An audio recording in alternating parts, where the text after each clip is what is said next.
Halo psikologi, perkenalkan aku Farihul. Aku Hafiz. Kami hari ini akan menjelaskan tentang sistem penglihatan. Nah, jadi materi sistem penglihatan itu merupakan salah satu materi yang ada di PMMS semester 1. Nah, tanpa langsung berlama-lama, langsung aja kita ke materinya. Oke, langsung aja. Nah, sekarang aku akan ngejelasin nih terkait dengan dasar sensasi dan persepsi. Jadi, sensasi itu adalah proses penerimaan stimulus atau informasi sensoris dari lingkungan serta proses pengkodean awal stimulus sebelum diproses lebih lanjut nih di sistem saraf. Informasi sensoris itu yang diterima biasanya kayak cahaya, gelombang suara, suhu, dan nyeri. Informasi tersebut diterima oleh reseptor sensoris atau reseptor penginderaan yang terdapat di mata, telinga, hidung, kulit, atau lidah. Proses sensasi merupakan proses bottom up atau bottom up processing karena pemrosesan dimulai dari organ sensoris yang menerima informasi, lalu mengirimkan informasinya ke otak untuk diinterpretasikan. Lalu juga terdapat persepsi. Persepsi itu adalah proses memaknai dan memahami info sensoris yang masuk agar menjadi sesuatu yang bermakna bagi kita. Proses persepsi merupakan proses top-down processing karena pemrosesan dimulai oleh proses kognitif di otak dengan menggunakan semacam template yang sudah ada di otak untuk memproses informasi yang masuk. Nah, setelah tahu nih top-down, bottom-up, dan segala macamnya, aku ada contoh nih. Jadi, bisa dilihat di slide yaitu ada pohon yang dapat dilihat oleh manusia karena ada gelombang cahaya yang memantul pada pohon. Cahaya tersebut kemudian diterima oleh fotoreseptor di retina mata, lalu informasi visual yang diterima oleh retina diteruskan ke sistem saraf pusat yang kemudian memproses dan memaknai gambar tersebut sebagai pohon. Lanjut, terdapat juga di bagian tubuh kita itu yang namanya reseptor sensoris. Jadi reseptor sensoris ini masing-masing memiliki receptive field-nya. Ya, receptive field itu apa? Receptive field yaitu bagian dari dunia yang diterima oleh sebuah neuron. Misalnya seperti bagian dari lapang pandang yang diterima oleh reseptor visual tertentu atau bagian dari kulit yang merangsang reseptor somatosensoris tertentu. Lanjut, kita juga akan membahas tentang fungsi dari sistem sensoris. Kalian pasti bertanya-tanya nggak sih, apa sih fungsi dari sistem sensoris itu? Fungsi dari sistem sensoris adalah mengkonversikan energi stimulus sensoris menjadi aktivitas yang bermakna. Karena bahasa dari sistem saraf berupa sinyal listrik, maka reseptor-reseptor sensoris harus mengubah atau mentransduksi input sensoris menjadi pola elektrokimia yang dapat dimengerti oleh otak. Lanjut, bagaimana sih otak kita itu dapat membedakan sensasi penglihatan dan sensasi sentuhan? Nah, chill guys, otak kita itu sangat-sangat cerdas dan diciptakan sedemikian rupa oleh Tuhan. Jadi, berdasarkan yang namanya potensial aksi. Nah, kalian pasti tahu kan potensial aksi itu bekerja mengikuti hukum all or none. Maka intensitas stimulus yang lebih tinggi tidak menghasilkan potensial aksi yang lebih besar. Seperti itu. Lalu, pengkodean informasi sensoris ditentukan oleh frekuensi aktivitas neuron dan neuron yang mana nih yang sedang aktif. Jadi juga ada namanya frekuensi aktivitas neuron. Intensitas stimulus misalnya terang redupnya cahaya, sakit tidaknya cubitan, itu ditentukan oleh frekuensi potensial aksi. Lalu yang kedua juga ditentukan oleh neuron yang sedang aktif relatif dari neuron lainnya. Misalnya, aktivitas neuron yang aktif di korteks auditoris menandakan adanya sensasi suara. Nah, jadi persepsi itu adalah interpretasi terhadap informasi sensoris. Lalu juga pengalaman subjektif dari sensasi dan dapat dipengaruhi oleh berbagai faktor, salah satunya atensi. Nah, di persepsi itu ada yang namanya inattentional blindness. Jadi, inattentional blindness itu adalah suatu kondisi di mana kita mengalami kegagalan mempersepsikan stimulus yang tidak kita harapkan muncul ketika atensi kita sedang berpusat kepada suatu tugas atau kegiatan. Misalnya, kita sedang main PS nih, kita main game PS, Call of Duty misalnya. Lalu ada ibu nih manggil teriak-teriak nama kita dan kita nggak dengar. Nah, itu namanya inattentional blindness. Lalu juga ada namanya emotion induced blindness, di mana kondisi ini mengakibatkan seseorang mengalami kegagalan melihat atau mempersepsikan sebuah stimulus karena stimulus yang diberikan sebelumnya mengandung emosi dan mempengaruhi kemampuan kita mempersepsikan stimulus selanjutnya. Oke, kita lanjut yang namanya dengan properti cahaya. Nah, properti cahaya itu terbagi jadi 3 guys. Ada yang namanya hue atau color, ada brightness, dan ada saturation. Jadi color itu ditentukan oleh panjang gelombang atau wavelength, yaitu jarak antara 2 titik puncak. Biasanya warna kebiruan itu gelombang cahaya yang lebih pendek, dan warna kemerahan itu gelombang cahaya yang lebih panjang. Lalu yang kedua ada yang namanya brightness, ditentukan oleh amplitudo, yaitu tinggi rendahnya gelombang. Dan ada juga yang namanya saturation, yaitu ditentukan oleh kemurnian cahaya yang masuk ke dalam fotoreseptor atau campuran panjang gelombang. Dengan semakin tinggi tingkat saturasi cahaya, semakin murni cahaya tersebut karena tidak tercampur dengan gelombang cahaya lainnya. Nah, biasanya nih manusia itu dapat menangkap gelombang kisaran 400 sampai 750 nanometer. Jadi gelombang elektromagnetik lainnya ada di sekitar kita, tetapi tidak dapat diterima oleh reseptor sensoris kita. Lanjut, kita akan bahas tentang anatomi mata, khususnya di bagian retina dan fovea. Jadi di bagian retina itu merupakan bagian di mata yang terdiri dari beberapa lapisan yang sensitif terhadap cahaya. Retina bisa merekam energi elektromagnetik dan mengubahnya menjadi impuls saraf untuk diproses ke otak. Dan di retina terdiri dari sekitar 126 juta sel fotoreseptor yang terbagi jadi sel batang dan sel kerucut. Nah, apa sih sel batang dan sel kerucut itu? Sel batang atau rods itu biasanya lebih banyak jumlahnya dibandingkan sel kerucut, yaitu sebanyak 120 juta. Sel batang ini sensitif terhadap cahaya remang atau redup dan lebih aktif di saat gelap. Dan sel batang ini lebih padat dan lebih banyak adanya di tepi retina guys, dan dia tidak dapat membantu kita untuk melihat secara detail. Kebalikannya, sel kerucut atau cones itu lebih sedikit dibandingkan sel batang, yaitu jumlahnya cuma 6 juta aja guys. Lalu adanya terutama terdapat di tengah retina dan aktif dalam cahaya terang dan berperan untuk melihat ketajaman dan melihat warna. Jadi sel batang dan sel kerucut ini punya karakteristik yang cukup unik guys. Biasanya sel batang itu lonjong, habis itu type of visionnya itu black and white, terus respon to light conditionnya itu dimelilit, shapes-nya thin and long, dan distribusinya itu not on fovea. Kalau cones itu type of visionnya color, jadi dia bisa ngelihat warna. Respon to light conditionnya itu well lit, jadi cahaya yang terang. Shapes-nya itu short and fat, jadi dia gemuk-gemuk. Dan distribusinya itu berada di tengah dan di tengah retina atau di fovea seperti itu. Lanjut, di retina itu juga terdiri dari sel-sel, ada beberapa sel-sel juga guys di dalam retina, yaitu ada sel-sel ganglion, sel-sel bipolar yang membentuk sinaps dengan ganglion dan fotoreseptor.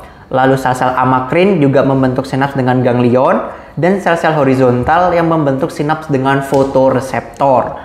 Sel bipolar atau kalau misalnya kalian lihat di gambar itu yang warna biru, dan ganglion yang warna kuning itu merupakan dua lapisan terluar dari retina, dan tugas utama mereka itu meneruskan informasi yang diterima oleh fotoreseptor ke otak. Lanjut. Nah, di retina itu juga ada yang namanya optic nerve. Optic nerve. Apa itu optic? Optic nerve. Jadi, optic nerve itu adalah jalur utama pengiriman informasi visual dari mata ke otak dan terbentuk dari serabut akson dan sel-sel ganglion yang mengumpul. Lalu, di retina itu juga ada yang namanya blind spot. Blind spot itu area pada retina yang tidak memiliki fotoreseptor sama sekali. Karena itu cahaya yang jatuh di atas retina, jatuh di area ini maksudnya tidak dapat dipersepsikan. Nah, seharusnya karena ada area tersebut, pastinya ketika kita ngelihat ada bagian dari dunia yang hilang kan di penglihatan kita. Nah, tapi ajaib bin ajaibnya kita dapat melihat dengan utuh dan baik. Nah, kenapa tuh kita bisa ngelihat dengan utuh dan baik meskipun ada blind spot? Jawabannya karena ada top down processing oleh otak. Otak itu bisa ngelakuin kompensasi, jadi dia bisa ngisi bagian yang hilang itu guys. Mata dan kepala kita itu selalu bergerak, sehingga secara umum cahaya akan selalu jatuh di bagian retina yang mengandung fotoreseptor, kecuali kita sengaja mengatur agar stimulus jatuh di area blind spot gitu. Lanjut, kita ke fovea. Apa itu fovea? Fovea itu adalah area paling tengah di retina yang padat banget sel kerucut, sel yang gemuk-gemuk dan aktifnya kepada yang cahaya terang dan berwarna. Jadi fovea itu terspesialisasi untuk penglihatan yang mendetail. Fovea itu penting untuk berbagai kegiatan dan tugas yang melibatkan informasi visual, guys. Misalnya ketika kalian membaca buku, kita dapat membaca huruf di buku tersebut dengan jelas karena buku diletakkan di depan mata dan huruf tersebut jatuh tepat di area fovea. Lanjut, cahaya yang masuk ke mata itu akan langsung diproses oleh fotoreseptor, guys. Jadi tidak diproses lebih dahulu oleh sel ganglion dan bipolar, meskipun komposisinya ganglion bipolar lalu ada fotoreseptor. Nah, jadi sel ganglion dan bipolar itu bersifat transparan, guys, sehingga cahaya dapat menembus tanpa melakukan distorsi. Setelah diproses oleh fotoreseptor, informasi visual itu bisa melewati sel bipolar dan ganglion untuk diteruskan ke otak melalui serabut saraf optik. Nah, bisa kalian lihat di bagian yang udah disediakan di PPT, cahaya itu masuk langsung nembus dari sel ganglion dan bipolar masuk ke sel batang dan kerucut. Nah, setelah diproses oleh sel batang dan sel kerucut, mereka keluar ke sel-sel bipolar dan ganglion untuk diteruskan ke otak. Seperti itu. Nah, sekarang kita akan bahas yang namanya jalur visual. Jadi, karena cahaya itu bergerak dalam garis lurus, guys, maka stimuli dari lapang pandang kiri itu akan jatuh di bagian kanan retina kedua mata. Lalu lapang pandang kanan itu akan jatuh di bagian kiri retina kedua mata. Lapang pandang atas itu akan jatuh di bagian bawah retina kedua mata, dan lapang pandang bawah itu akan jatuh di atas retina kedua mata. Jadi setelah stimuli dari masing-masing lapang pandang itu jatuh di kedua area mata, akson-akson, sel ganglion yang membentuk saraf optik itu akan meneruskan informasi visual tersebut itu ke otak. Nah, sebagian akson-akson saraf optik dari setiap mata itu menyilang di optik chiasm dan menuju ke sisi seberang atau sisi kontralateral. Sebagian lagi itu juga menyilang, guys, dan tetap menuju ke sisi sama atau ipsilateral seperti yang kalian pada gambar. Jadi dengan demikian stimulus dari lapang pandang kanan yang kalau digambar warna ungu itu setelah jatuh di kiri retina akan sampai di lobus occipitalis di hemisfer kiri. Sementara itu stimulus lapang pandang kiri akan sampai di lobus occipitalis di hemisfer kanan gitu. Lalu informasi visual yang diterima oleh retina ini dan diteruskan hingga korteks visual di lobus occipitalis tampak terbalik. Kenapa kok bisa terbalik? Nah, disebabkan karena sifat lensa di mata itu yang selalu membalikkan stimulus visual, sehingga stimulus visual yang jatuh di retina akan terbalik. Hal ini tuh nggak masalah bagi otak karena otak tidak menduplikasi stimulus visual yang diterima begitu saja, guys, melainkan visual di otak itu melakukan pengkodean berdasarkan aktivitas neuron yang dikirimkan oleh saraf optik. Nah, lanjut pada proses di talamus itu ada yang namanya genuculostriate system dan tectopulvinar system. Nah, apa sih dua istilah yang sangat-sangat rumit ini? Jadi, genuculostriate system itu setelah melewati optik chiasm, sebagian besar akson itu akson serabut saraf akan menuju ke namanya lateral genuculate nucleus yang terletak di talamus sebelum diteruskan ke korteks visual atau striatic cortex. Nah, di tectopulvinar system itu jadi hanya sebagian kecil dari akson serabut saraf yang akan menuju ke yang namanya superior colliculus di bagian tectum sebelum diteruskan ke pulvinar yang merupakan bagian dari talamus dan akhirnya menuju korteks visual. Jadi visual-visual informasi-informasi yang tadi diterima itu dibagi jadi dua, guys. Jadi ke genuculostriate system dan tectopulvinar system. Tapi mostly atau sebagian besar mereka akan masuknya ke genuculostriate system. Gitu. Lanjut. Nah, di otak gimana nih proses jalur visualnya di otak? Jadi setelah di talamus tadi diproses masuk ke otak, di otak kita akan masuk pertama kali ke primary visual cortex atau cortex visual primer atau V1. Di V1 setelah melewati talamus, informasi dilanjutkan ke sini nih. Terletak di lobus occipitalis dan disebut sebagai area primer karena ini merupakan tempat terjadinya proses visual tahap awal. Jadi V1 itu merespons stimulus visual yang sederhana seperti garis lurus, bergelombang, sisi tepi objek, dan lainnya. Lalu juga ada di Lalu setelah di V1 kita langsung masuk ke V2 yaitu secondary visual cortex. Di V2 ini dilakukan pemrosesan lebih lanjut dari V1. Jadi V1 ngirimin informasi ke V2. Letaknya di anterior dari V1 guys. Sel-selnya memiliki namanya receptive field yang tadi aku jelasin lebih luas daripada V1.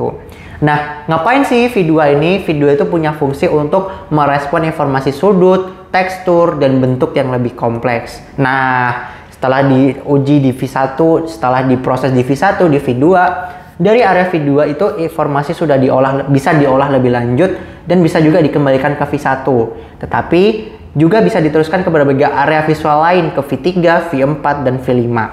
Jadi di sel-sel di V2 dan V3 itu sel-selnya sensitif terhadap warna, sedangkan sel-sel lainnya sensitif terhadap info-info yang penting untuk mempersepsikan kedalaman. Nah, misalnya nih area V4. V4 itu apa? Ngapain dia? V4 itu merespon terhadap warna dari sebuah stimulus visual. Kalau V5 atau area MT itu berlokasi di middle temporal cortex, berperan penting dalam melihat pergerakan dan membedakan apakah sebuah pergerakan itu dihasilkan oleh pergerakan mata atau pergerakan dari objek tersebut. Jadi merespon secara khusus terhadap objek yang sedang bergerak ke arah tertentu pada kecepatan tertentu. Nah, lanjut. Pengiriman informasi visual dari V2 ke berbagai area visual lainnya itu terjadi bisa melalui dua jalur yang berbeda, yaitu ada jalur dorsal atau how, where, dan jalur ventral atau what. Jalur dorsal itu biasanya di area lobus parientalis dan jalur ventral di lobus temporalis. Nah, jalur dorsal atau how-where pathway itu disebut sebagai action pathway karena terjadi di bawah sadar. Terus penamaan ini sejalan dengan pentingnya jalur ini dalam hal menghasilkan pergerakan yang dipandu oleh penglihatan. Jadi jalur dorsal ini mengarah dari lobus occipital ke lobus parietal. Lalu ada jalur ventral nih. Jalur ventral itu what, who pathway. Disebut juga perception pathway karena penamaan ini sejalan dengan pentingnya jalur ini dalam hal identifikasi dan pengenalan objek, mengarah dari lobus occipitalis ke lobus temporalis. Seperti itu. Lah, terus pemrosesan informasi visual itu bisa dilakukan secara paralel dan secara binding. Nah, pemrosesan secara paralel memungkinkan informasi visual dikirimkan dan diproses secara cepat untuk menunjang aktivitas manusia sehari-hari. Pemrosesan ini juga memungkinkan kita memproses berbagai fitur dari stimulus visual yang berbeda-beda seperti warna, bentuk, pergerakan, dan lokasi secara bersamaan. Lalu juga ada proses binding atau integrasi hasil pemrosesan informasi visual oleh berbagai area di otak juga dilakukan agar stimulus visual dapat dilihat secara utuh. Binding itu integrasi beberapa aspek dari satu stimulus menjadi satu persepsi yang utuh. Jadi pemrosesan informasi visual itu dilakukan secara paralel dan secara binding. Oke, kita lanjut ke materi yang seru sih sebetulnya, yaitu kerusakan pada sistem visual. Nah, di kerusakan pada sistem visual ini kita bisa tahu nih apa aja kerusakan-kerusakan yang bisa terjadi pada sistem visual kita dan semoga kita bisa terhindar dari kerusakan-kerusakan sistem visual ini. Yang pertama, ada yang namanya monocular blindness. Apa itu monocular blindness? Monocular blindness itu kerusakan pada retina atau saraf optik pada salah satu mata. Lalu yang kedua itu ada yang namanya cortical blindness atau blind sight. Jadi kerusakan pada korteks visual primer atau V1. Jadi sehingga pasiennya tuh gak sadar ada informasi visual yang masuk. Jadi saat diberikan sebuah objek di depannya, pasien gak menyadari ada objek tersebut dan gak bisa ngenalin objek tersebut. Nah, kenapa bisa gitu? Hal tersebut itu diakibatkan karena tidak ada informasi visual yang diterima oleh korteks visual primer untuk kemudian diproses lebih lanjut di berbagai area otak. Nah, pasien itu masih bisa menunjuk objek itu berada di mana secara akurat, walaupun sebenarnya dia nggak bisa melihat secara sadar dan tidak bisa ngarahin mata ke objek tersebut. Dan mostly mereka mengaku hanya ya nebak-nebak aja gitu. Yang ketiga itu ada di kerusakan pada jalur ventral atau jalur apa? Itu ada visual agnosia yang pertama. Apa itu visual agnosia? Visual agnosia itu disebabkan karena kerusakan jalur ventral di sistem visual di korteks temporalis. Jadi dia nggak mampu untuk mengenali objek-objek visual yang dipresentasikan di depannya. Dia bisa menunjuk, meraih, dan mendeskripsikan objek tersebut, tapi nggak bisa mengenali sama sekali apa objek tersebut. Jadi dia gagal dalam proses binding. Jadi dia nggak mampu mengenali gambar sebuah benda maupun meniru gambar dari sebuah benda. Jadi dia juga nggak mampu mengestimasi ukuran dan orientasi objek yang digambarkan. Jadi bedanya cortical blindness itu dia sama sekali nggak bisa lihat atau nggak sadar ada benda. Kalau visual agnosia itu dia bisa lihat, tapi dia nggak mampu untuk mengenali itu benda apa, seperti itu. Lalu juga ada yang namanya prosopagnosia. Jadi prosopagnosia itu disebabkan oleh kerusakan di fusiform face area, di fusiform gyrus, di inferior temporal cortex hemisfer kanan. Jadi prosopagnosia itu dia nggak mampu sama sekali untuk mengenali wajah. Lalu ada yang namanya motion blindness atau akinetopsia. Ini merupakan kerusakan pada jalur dorsal atau jalur di mana dan bagaimana. Akinetopsia itu disebabkan kerusakan area pada V5 pada middle temporal cortex, guys. Jadi dia nggak bisa menentukan apakah sebuah objek ini lagi bergerak atau enggak ya, ke arah mana objek itu bergerak dan seberapa cepat objek itu bergerak. Jadi melaporkan bahwa orang yang berada di sekitarnya tiba-tiba ada di sini, ada di sana, nggak bisa ngelihat mereka bergerak dari sini ke sana gitu. Nah, orang yang menderita akinetopsia itu akan mengalami kesulitan saat harus menyeberangi jalan dan saat harus menuangkan air ke dalam gelas. Tapi dia masih mampu melihat objek, meraih objek, membaca, dan menulis. Nah, yang terakhir itu ada namanya optik ataksia. Optik ataksia itu kerusakan di area cortex parietalis. Jadi optik ataksia itu mereka nggak mampu mengarahkan pergerakan berdasarkan informasi visual yang diterima. Jadi dia nggak mampu meraih dan membuat gerakan menuju objek di sekitarnya meskipun lapang pandangnya normal dan dapat mengenali, menggunakan, dan menamai objek, gambar, serta warna. Jadi dia misalnya kalau mau ngambil gelas dia nggak bisa tahu gelasnya itu ada di mana. Jadi dia akan meraihnya ya udah nggak bisa ngeraih gelasnya gitu. Nah, jadi setelah tahu nih kerusakan-kerusakan mata, struktur mata, habis itu gimana proses informasi dari mata ke otak dan segala macamnya, kita lanjut ke materi yang namanya color vision theory. Jadi color vision theory itu ada dua, yaitu trichromatic theory dan yang namanya opponent process theory. Jadi kalau trichromatic theory yang bisa kalian lihat di PPT itu ada warna merah, biru, hijau yang bertumpukan dan di tengahnya tuh ada warna ungu, putih, dan kuning gitu. Nah, apa sih trichromatic theory ini? Jadi trichromatic theory itu ditemukan oleh Thomas Young Herman van Helmholtz. Aduh, sulit banget namanya. Jadi Bapak von Helmholtz ini jadi bilang kalau misalnya persepsi warna itu dimungkinkan akibat adanya 3 sel kerucut di retina, di mana setiap sel kerucut memiliki sensitivitas yang berbeda, di mana warna biru itu gelombang cahaya pendek, warna hijau itu gelombang cahaya medium, dan warna merah itu gelombang cahaya panjang. Nah, gimana dia bisa tahu nih, bisa merumuskan teori ini? Jadi Pak von Helmholtz ini itu terinspirasi dari pengamatannya bahwa kita dapat mempersepsi segala warna dalam spektrum cahaya dengan mengombinasi warna merah, hijau, dan biru. Nah, warna ungu itu berarti sel kerucutan sensitif pada biru dan merah teraktivasi misalnya gitu. Nah, bukti lainnya itu studi pada orang buta warna. Jadi, tidak melihat dunia dalam warna abu-abu atau putih, tetapi mereka tidak bisa mendiferensiasi beberapa warna, umumnya warna merah dan hijau. Mereka bilang kedua warna tersebut sama, tapi saturasinya berbeda. Nah, tapi trichromatic theory ini ada kelemahannya, guys. Jadi, kelemahannya dia tidak dapat membuktikan adanya fenomena after image atau sensasi yang berlangsung setelah stimulus hilang. Nah, karena kelemahan ini ada nih teori baru namanya opponent process theory yang bisa kalian lihat dari gambar. Apa itu opponent process theory? Jadi, sel-sel dalam sistem visual yang berespon terhadap warna diatur dalam berpasangan yang saling berkomplement. Misalnya merah hijau, biru kuning, hitam putih. Sel visual diaktifasi oleh salah satu anggota dari pasangan warna tersebut. Mereka juga tidak merespon atau terinhibisi pada pasangan warna yang lain. Kalau merah teraktivasi, maka hijau terinhibisi.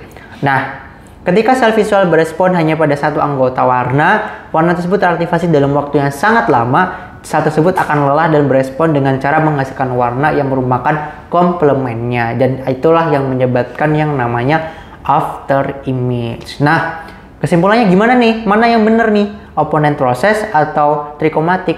Nah, tenang guys. Jadi kedua teori ini ternyata sama-sama benar. Jadi yang terjadi pada sel kerucut pada retina itu yang terjadi trichromatic guys. Tapi untuk persepsi warna pada sel ganglion itu yang terjadi adalah opponent process teori. Seperti itu.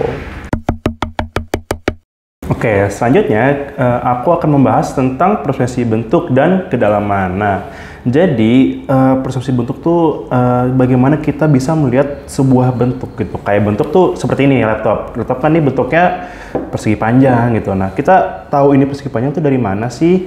Nah, itu kita lihat dari ada yang namanya contour. Contour itu tuh kayak namanya tuh outline gitu. Jadi kayak garis yang membatasi gitu bentuknya gitu. Jadi kayak kalau kalian misalnya lihat persegi panjang kan pasti kan ada garis-garisnya itu kan. Nah, itulah yang disebut dengan contour. Nah, selain dengan contour, kita juga bisa melihat dari adanya figure ground relationship yang ada di next slide. Nah, jadi figure ground relationship ini itu adalah prinsip yang terjadi ketika kita mengatur stimuli yang menonjol atau yang disebut dengan figure dan sisanya yaitu ground. Nah, jadi kalau misalnya kita lihat gitu contohnya tulisan ada di slide ini. Kan yang menonjol itu adalah teksnya, dan itu adalah figurnya, dan backgroundnya itu adalah groundnya. Jadi itulah yang disebut figure ground relationship. Jadi kita bisa lihat tuh bentuk dari huruf-hurufnya tuh kayak gimana gitu. Nah, tapi figure ground relationship ini bisa menjadi ambigu. Nah, ini ada salah satu contohnya yang ada dua orang. Ini katanya kayak ada muka nih, tapi bisa dilihat juga ada kayak gelas gitu. Nah, kita kan nggak tahu yang benar tuh yang mana gitu. Nah, itu menjadi ambigu. Nah, figure ground relationship ini itu termasuk dari Gestalt Psychology. Nah, apa sih Kak Gestalt Psychology itu? Nah, jadi Gestalt Psychology itu adalah aliran psikologi yang mempelajari bagaimana kita secara natural mengorganisasi persepsi kita dari pola-pola yang ada gitu. Jadi kalau misalnya ada berbagai pola gitu, kita ngelihat ini bentuknya apa sih? Nah, secara natural kita tuh bisa apa ya? Kita bisa menggabungkan informasi yang udah pernah kita miliki menjadi sesuatu, jadi kayak informasi yang sesuai gitu dari bentukannya. Misalnya ini aku contoh ke next slide-nya, yaitu salah satu dari Gestalt Psychology adalah closure. Nah, jadi closure itu adalah ketika kita melihat suatu hal yang belum lengkap gitu. Kita tuh secara natural akan melengkapinya. Contohnya di gambar ini tuh ada dua garis gitu, dua lengkungan garis gitu. Kalau secara kita lihat dari gambar aja kan sebenarnya itu belum lengkap ya, gitu kita belum tahu itu apa. Tapi secara natural tuh kita akan lihat kalau oh iya itu kayak lingkaran gitu, karena ya kita tahu lingkaran tuh bentuknya kayak gimana. Jadi secara natural kita tuh akan terlihat gitu, kita akan melengkapi informasi-informasi yang belum ada menjadi informasi yang lengkap gitu. Padahal sebenarnya kalau kita lihat nih bukan lingkaran kan, tapi karena kita tahu lingkaran bentuknya kayak gimana, kita langsung melengkapi gitu secara natural. Nah, itu yang disebut closure. Lalu Gestalt Psychology yang kedua adalah proximity, yaitu ketika kita melihat suatu objek yang berdekatan, kita tuh melihatnya sebagai satu unit gitu. Contohnya ada di gambar ini.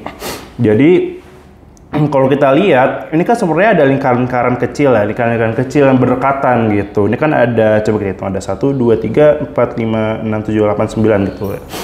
Jadi kan ada sebenarnya ada banyak gitu kan lingkaran-lingkarannya. Tapi kita ngeliatnya itu kayak ya udah satu kotak gitu, karena ya karena mereka tuh berdekatan dan sama gitu. Jadi kita secara natural kita akan mikir itu oh ya ini adalah satu unit atau satu hal gitu.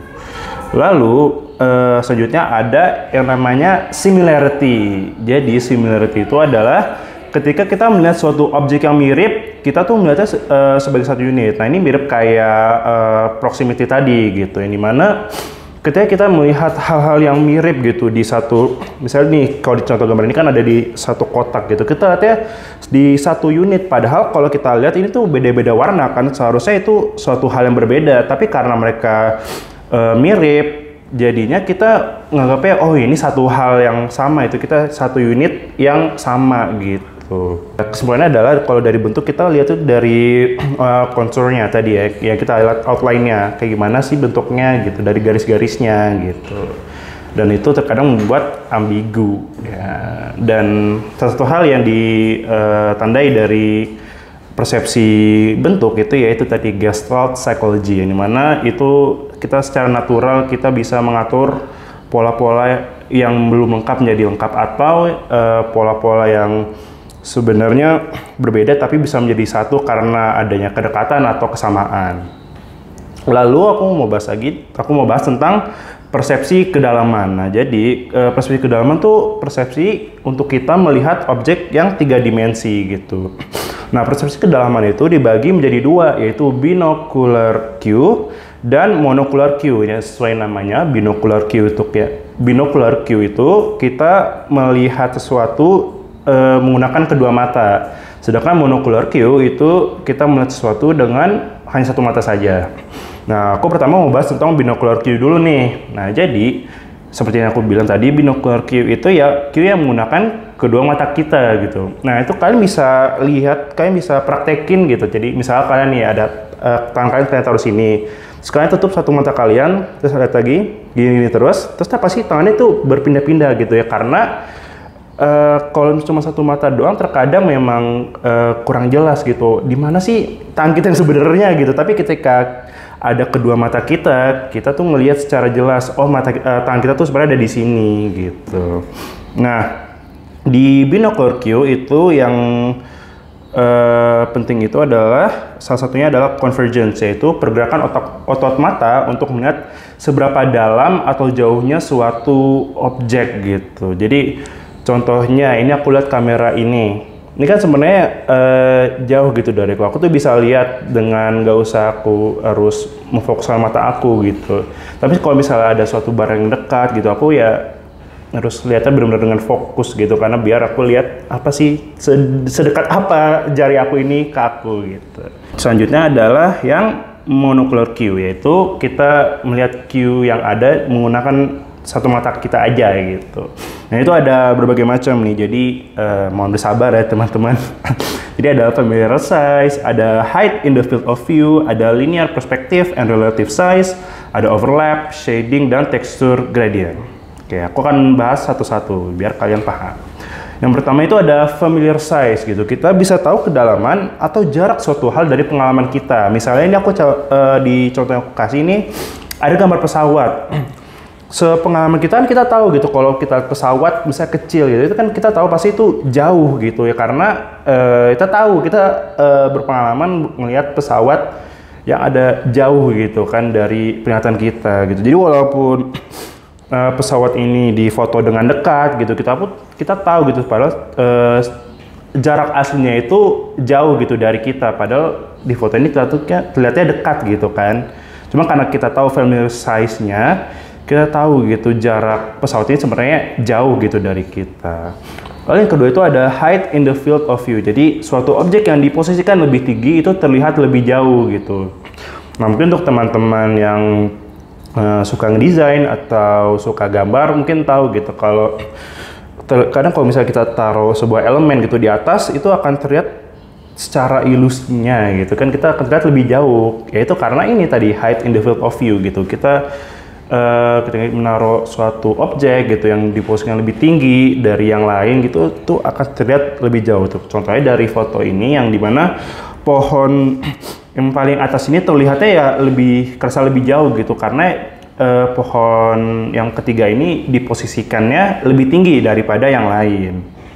Lalu selanjutnya ada linear perspective and relative size, yaitu suatu objek yang lebih kecil dipersepsikan sebagai objek yang lebih jauh. Jadi ketika ada objek itu di sebuah gambar terlihat tuh kecil gitu. Kita tahu misalnya kita ambil contoh dari lukisan ini gitu, kayak orang-orang yang di situ tuh katanya kecil banget gitu loh, karena sorry maaf, ya kelihatannya kecil, dan karena kecil jadi mereka tuh kelihatan kayak jauh banget gitu ya, karena ini tadi linear perspective and relative size gitu, karena objeknya kecil, jadi kita tuh mempersepsikannya, oh ini orang nih jauh banget nih saking kecilnya gitu kita ngelihatnya. Nah terus ada yang namanya overlap, yaitu suatu objek yang overlap dengan objek lainnya akan terlihat lebih dekat gitu ya. Misalnya aku ambil contoh yang mirip kayak gini sih ya, gimana?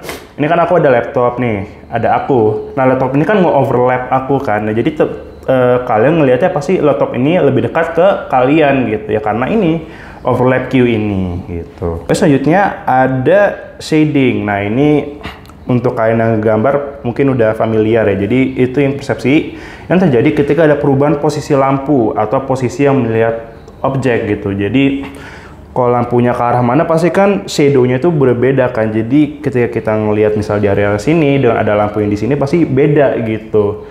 Karena ya itu ada Q shading ini di mata kita. Kita ngeliatnya pasti beda walaupun itu barang yang sama, tapi karena ada posisi lampu yang berbeda, kita ngelihatnya di tempat yang berbeda juga, maksudnya di posisi yang berbeda, itu mungkin ada perubahan gitu. Kita ngerasa ada perubahan padahal itu barang yang sama gitu.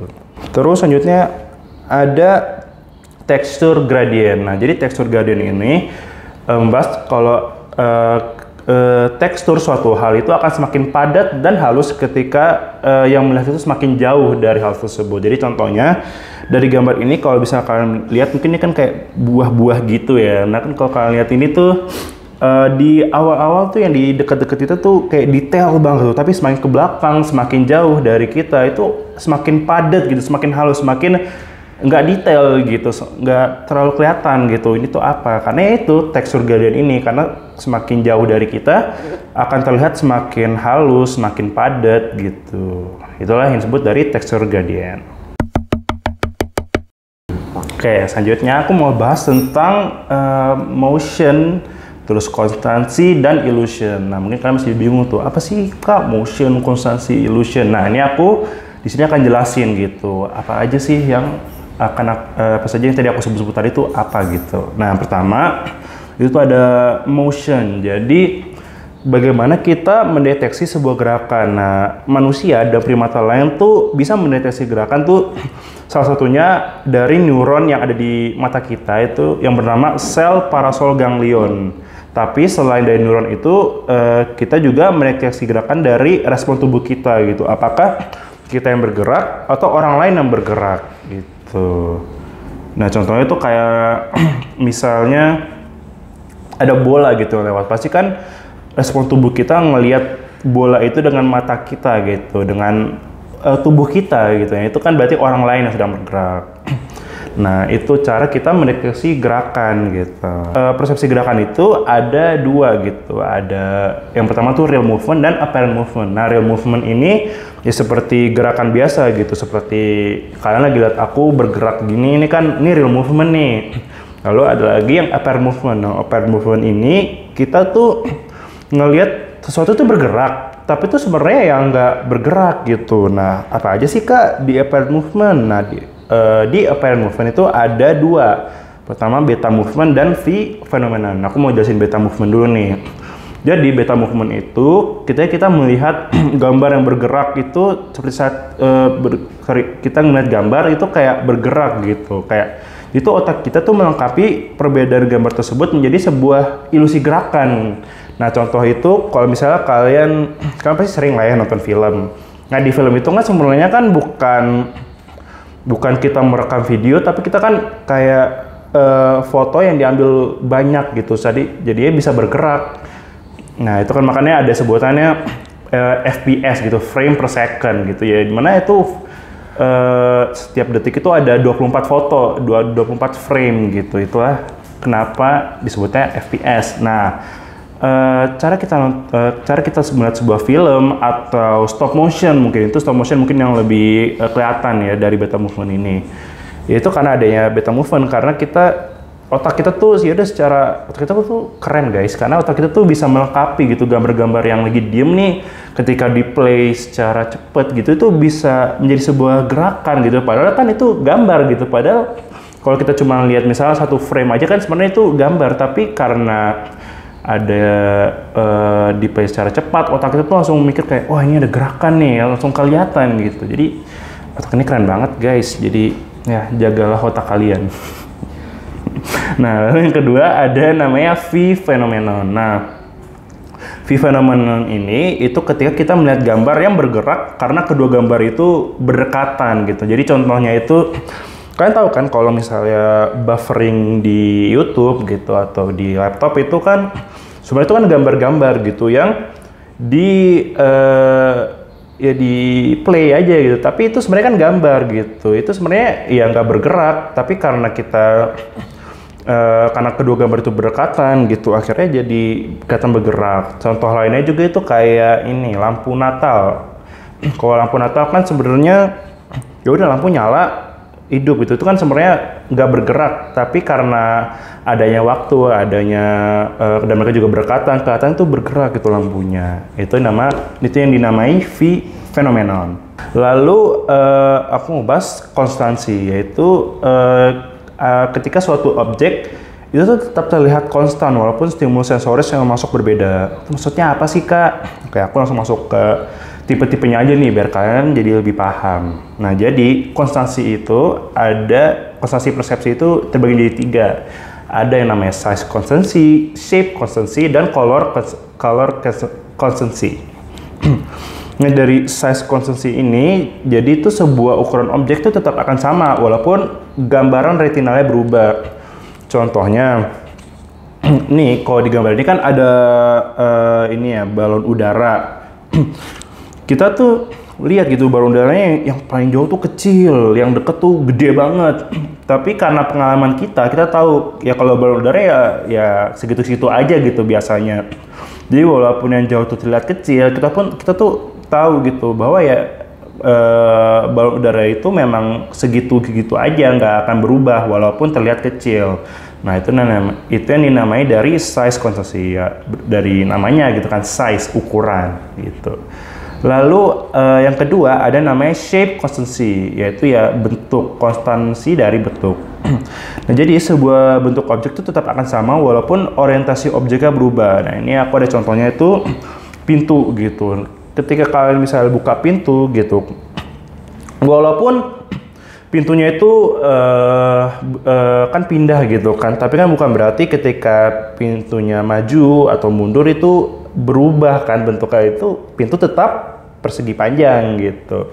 Nah, itu disebut dengan shape constancy. Jadi bentuknya itu tetap sama walaupun kita apa-apain gitu. Misalnya laptop ini kita gini-giniin juga tetap kayak begini gitu, tetap persegi panjang gitu misalnya gitu. Nah, lalu yang ketiga ada yang namanya color constancy. Jadi sebuah warna objek tetap akan sama walaupun cahaya yang menyorot objeknya itu berbeda gitu. Kayak banyaknya lampu yang menyorot tuh walaupun banyak atau sedikit, warnanya kan tetap sama gitu. Contohnya misalnya kalian mati lampu gitu kan, pasti warna misalnya baju kalian kan tetap bisa tahu itu tuh misalnya bajunya warna apa gitu, atau di lampu seterang mungkin kalian pun bisa tetap tahu itu tuh warna baju kalian tuh apa gitu. Nah, itu contoh dari color constancy, di mana mau lampunya terang, gelap gitu, kalian tetap tahu gitu kalau ini barang nih warnanya itu gitu.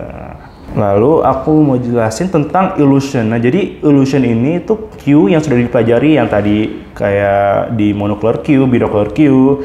Itu tuh kalau diambil out of context, itu tuh bisa menjadi ilusi gitu. Nah, mungkin biar kalian nggak bosan nih, aku bakal nunjukin berbagai gambar dari ilusi gitu.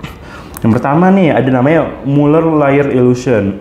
Jadi kalau misalnya kalian lihat ya, ini kan sebenarnya garisnya yang bawah tuh terlihat lebih kecil gitu dibandingkan yang atas. Padahal kalau misalnya kalian ukur, itu tuh sebenarnya ya sama aja gitu. Jadi mereka tuh perbedaan itu gara-gara yang satu ke arah luar, yang satu ke arah dalam gitu. Nah, itu dari Muller layer illusion. Lalu yang kedua itu ada vertical horizontal illusion. Jadi dari ini kita bisa lihat tuh kalau vertical tuh kayak kesannya lebih tinggi gitu, lebih panjang gitu. Padahal sebenarnya jaraknya tuh sama aja, panjangnya tuh sama aja gitu. Tapi karena terlihatnya vertikal tuh lebih panjang, kita jadi mikir, oh ini ada perbedaan panjang nih, padahal sebenarnya sama aja gitu. Ada Ames Rooms. Nah, Ames Rooms ini kalau kalian lihat, satu tuh kayak kecil banget, yang satu tuh gede gitu. Padahal kalau kalian lihat gitu, room aslinya itu sebenarnya bukan bentuk seperti persegi gitu, itu kayak trapesium, kayak agak trapesium gitu. Jadi itu itulah yang bisa membuat menjadi ilusi kayak yang satu lebih kecil, karena kayak ya lebih jauh gitu, kayak terlihat lebih kecil gitu. Nah, lalu ada yang namanya Ponzo Illusion. Nah, ini nih kalau di real life sih kelihatan kayak ini ya, rel kereta ya. Kalau kereta kalian lihatnya dari bawah gitu. Nah, itu kelihatannya kayak Ponzo Illusion. Nah, kalau Ponzo Illusion ini, kalau kalian lihat, mungkin kalian mikirnya, oh yang di atas nih lebih panjang gitu dibandingkan garis yang bawah gitu. Padahal sebenarnya ini garisnya sama aja gitu panjangnya, tapi karena yang satu mungkin agak overlap gitu atau adanya convergence gitu kan, jadi kayak kelihatannya lebih panjang gitu, padahal sebenarnya ya sama aja gitu. Lalu yang terakhir ada Zollner Illusion gitu. Ini tuh kalau kalian lihat tuh garis-garisnya kan kelihatan kayak bengkok-bengkok gitu kan, padahal sebenarnya itu lurus gitu guys. Sebenarnya ini lurus, tapi gara-gara ada garis-garis lainnya menjadi kayak bengkok-bengkok gitu. Jadi kayak nggak sejajar gitu garisnya. Oke, selanjutnya aku mau bahas tentang pattern recognition atau cara kita melihat gitu pola dan membedakannya dengan pola-pola lainnya gitu. Nah, pertama tuh ada yang namanya template teori. Jadi itu cara kita mempersepsikan sesuatu dengan mematchingkan antara objek yang dipersepsi dengan template yang ada di ingatan. Nah, di sini contohnya aku ada huruf A gitu. A kan bentuknya ya kayak ini gitu kan. Jadi di ingatan kita ya udah bentukannya A tuh kayak gitu, A tuh gitu. Nah, jadi kalau misalnya nanti A disandingin gitu dengan huruf lain gitu. Contohnya ini aku taruh huruf P ya. Ini mungkin agak nggak terlalu kelihatan P-nya, cuman itu huruf P yang aku kayak udah overlap gitu, aku taruh gitu. Nah, itu tuh di otak kita bakal mikir, oh ini mah bukan huruf A mah bentuknya nggak kayak gini gitu. Nah, tapi kelemahan dari template teori ini adalah karena template itu saklek gitu. Jadi kalau ada A dengan font lain atau A dengan bentukan lain tuh kita mikirnya oh ini mah bukan huruf A gitu. Contohnya yang di slide ini gitu. Kayak kalau kalian lihat nih sebenarnya kan A, sebenarnya kedua ini kan A gitu kan, tapi karena di template kita tuh masih A itu ya tadi yang A gede, A kapital gitu kayak gini-gini kan. Padahal sebenarnya A itu kan ada yang bentukan kayak gini, ada yang gini, ada banyak gitu kan A gitu kan. Tapi karena di otak kita template itu masih A yang kapital, jadinya kita pikir tuh A yang kecil itu bukan A, padahal itu huruf A gitu. Padahal itu hal yang sama gitu. Jadi itu kelemahan dari template teori. Nah, tapi kita tuh bisa gitu mengatasi kelemahan ini dengan memperbanyak template-templatenya gitu. Kayak kita mencoba menormalisasikan, kita mencoba mempelajari berbagai template yang ada, berbagai ya kalau kita contoh dari huruf ya, berbagai font yang ada gitu. Jadi biar kita itu bisa bedain gitu dan kita bisa tahu kalau misalnya yang sama atau yang beda gitu. Contohnya ini aku kasih ada berbagai A gitu kan. Kalau misal template kita cuman A kapital doang, kita nggak bakal bisa bedain gitu kan. Kita tuh bakal ngerasa ini semua beda gitu, kecuali yang A gede gitu. Kita bakal pikir, oh ini mah semua bukan A gitu. Padahal ya ini semua tuh A gitu. Tapi karena di template kita masih cuman yang A kapital hitam gede gitu, jadinya ya kita nggak bakal pikir kalau A yang A kecil atau A dengan font lain itu adalah sebuah huruf A. Tapi kalau misalnya kita memperbanyak gitu, kita lihat berbagai referensi, kita menormalisasikan, kita membiasakan gitu dengan huruf A dengan bentuk-bentuk lainnya, itu kita bisa mengatasi template teori. Nah, ada lagi yang kedua yang namanya feature teori. Nah, tadi kan template teori itu kita nggak dijelasin gitu, proses gimana kita bisa dapat template itu gitu, proses persepsinya kayak gimana gitu. Nah, di teori ini kita tuh mempersepsikan sesuatu tuh berdasarkan ciri-cirinya gitu. Jadi kita bisa lihat prosesnya tuh gimana. Contohnya ini aku guna huruf A lagi ya. Jadi di A itu kan ada dua garis miring dan satu garis di tengah gitu. Nah, itu kan feature-featurenya gitu yang buat kita pikir, oh ini A nih karena ada feature-feature tadi, ada ciri-ciri tadi, ini mana dua garis miring dan satu garis di tengah-tengahnya. Tapi seperti template teori, feature teori ini pun ada kelemahannya, yaitu feature teori ini tuh mengecilkan efek konteks dan hanya bergantung pada fitur-fiturnya saja. Contohnya, ini kalau kalian lihat, sebenarnya ini kan ada huruf I dan angka 3. Tapi kalau menurut feature teori ini, ya udah ini tuh huruf B aja. Karena kan kalau kalian lihat gitu, huruf B tuh ada garis tegak dan ada lengkungan 2 gitu kan. Nah, kalau menggunakan feature teori ini, kita bakal ngeliat ini tuh huruf B. Padahal ini sebenarnya ya huruf I dan angka 3 gitu, I3. Nah, itulah dari feature teori. Nah, itu jadi kesimpulannya adalah tadi cara kita kayak memahami pola dan melihat pola itu tadi yaitu ada dua, template teori dan feature teori. Yang template teori kita lihat template yang ada di dalam memori kita, lalu kalau dari feature teori itu kita melihat dari ciri-cirinya. Nah, itu saya penjelasan dari kami. Nah, semoga kalian bisa memahaminya ya. Bener banget. Nah, jadi kan materi PMM ini kan buat sebelum UTS kan ya. Jadi semoga kalian UTS-nya lancar dan nilainya bisa A terus gitu kan ya. Amin. Full A gitu. Jadi sampai jumpa dan semoga sukses selalu. Dadah. Dadah.